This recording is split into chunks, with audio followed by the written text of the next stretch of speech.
The conference room smelled like polished wood and expensive coffee, the kind that lingered in silence. A row of suited executives sat behind a long glass table, their laptops closed as if the day was not about numbers. It was about presence. Across from them stood a calm black man in his late 30s, tall, composed, in a charcoal suit that fit like certainty. His name was Dr. Kendrick Vaughn. He didn't fidget. He didn't oversmile. He simply waited. At the head of the table, Elliot Crain, a senior executive with a sharp jaw and a neat tie, rose with a practiced grin and extended his hand toward everyone, one by one, like a ritual. When he reached Kendrick, Elliot's smile thinned. His hand hovered, then pulled back as if he'd touched something unclean. Instead, Elliot turned his palm upward toward the empty chair beside Kendrick. "Have a seat," he said, voice polite but cold. "We'll begin." Kendrick didn't react. He didn't force a handshake that wasn't offered. He just nodded once, as if the room had spoken, and he had heard it. But what Elliot didn't know was that this moment was already being measured. Before we continue, if stories like this matter to you, stay with me. Like this video and subscribe to Black Justice so more people can hear these powerful lessons and stay with us to the end of this narration. It helps the channel grow and keeps these stories alive. Your support helps us keep telling stories that matter. Now back to the story. Elliot clicked the remote, and the screen behind him lit up with a corporate slide.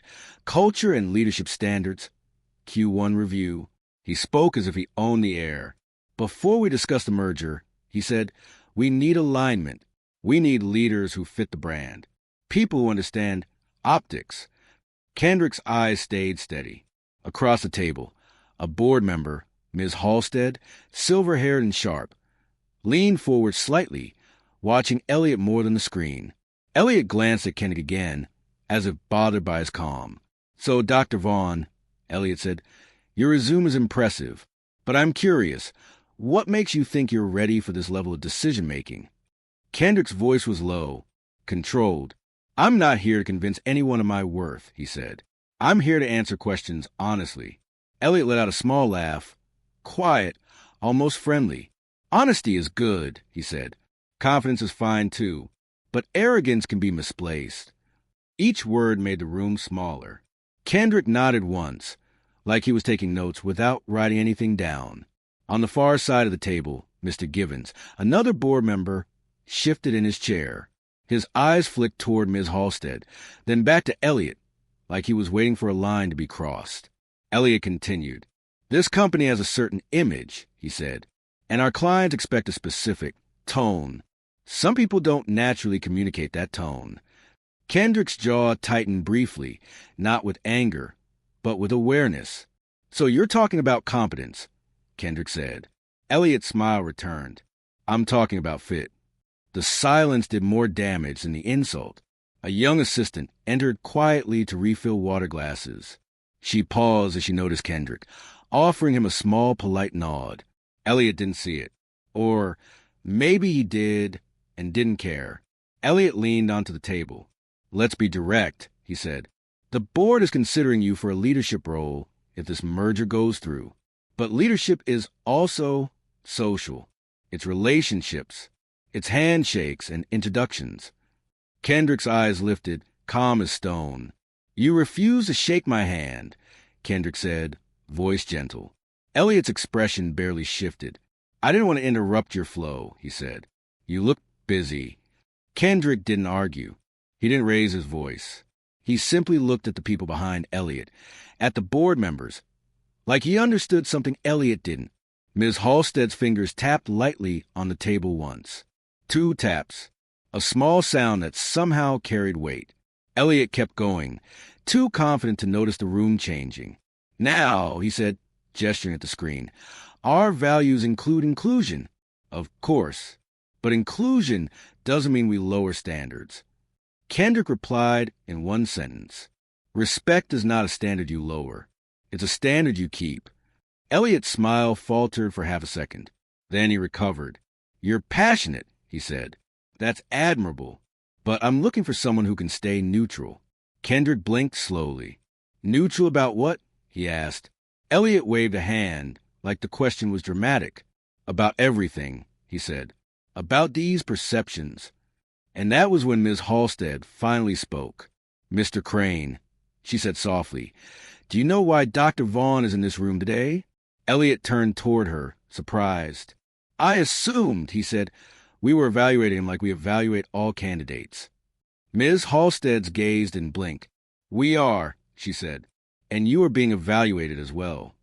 Elliot's throat moved as he swallowed. Kendrick remained still, his hands resting on the table. Fingers relaxed. Mr. Givens leaned forward slightly.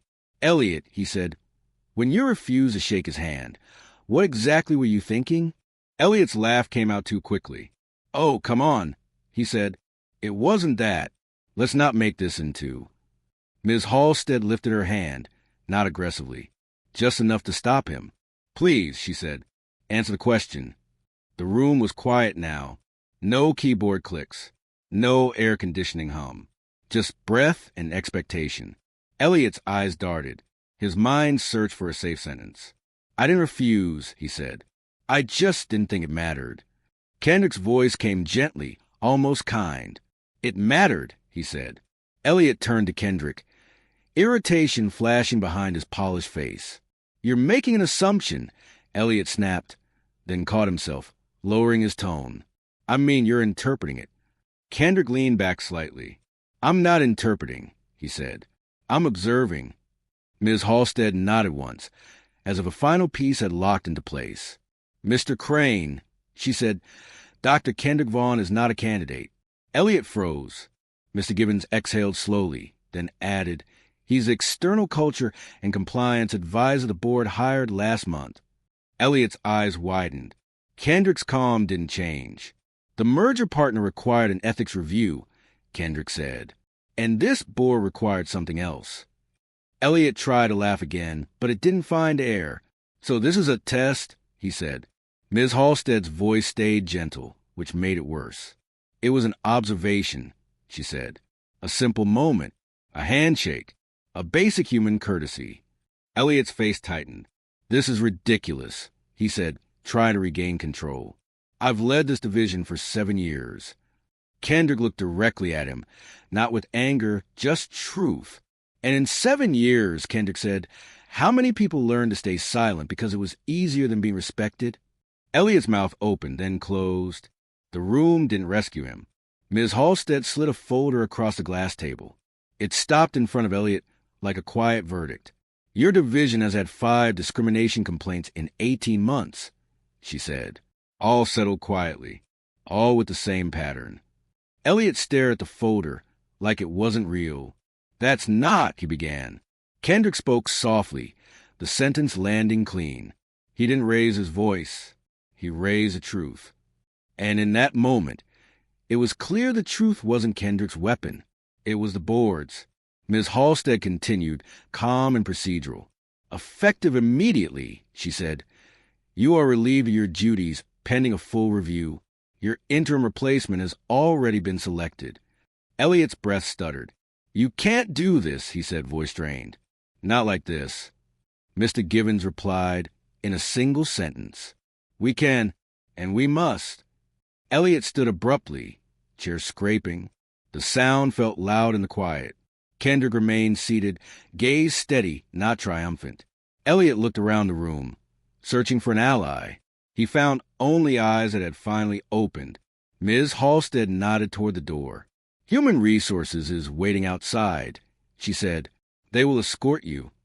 Elliot's shoulders sagged slightly, like the weight of his own choices had finally reached him. As he walked to the door, he paused, just once, turning back toward Kendrick. His voice was smaller now. I didn't mean, he began. Kendrick didn't rush him. He didn't punish him with words. He simply said, then learn to mean better. Elliot left. The door closed, and the room exhaled. Ms. Halstead looked at Kendrick. Thank you, she said quietly. Kendrick nodded. You didn't hire me to speak, he said. You hired me to notice what others learned to ignore. Outside the glass wall, people moved to the hallway like normal life continued. But inside the room, something had shifted. Not loudly, not dramatically, just firmly, Because sometimes justice isn't speech. It's a standard quietly enforced. In the end, the lesson was simple. Power doesn't reveal itself in boardrooms and titles. It reveals itself in small moments when no one thinks they're being watched. Respect is not a reward for status. It's the minimum we owe each other. Respect costs nothing, but means everything. If this story touched your heart and remind you that respect should never depend on appearances, race, or color, take a moment to subscribe. Your support helps us share more Black justice stories that inspire change, spark awareness, and remind the world what dignity truly looks like. Share and leave a comment. Your voice helps bring these stories to life and keeps the message alive. Your voice matters here,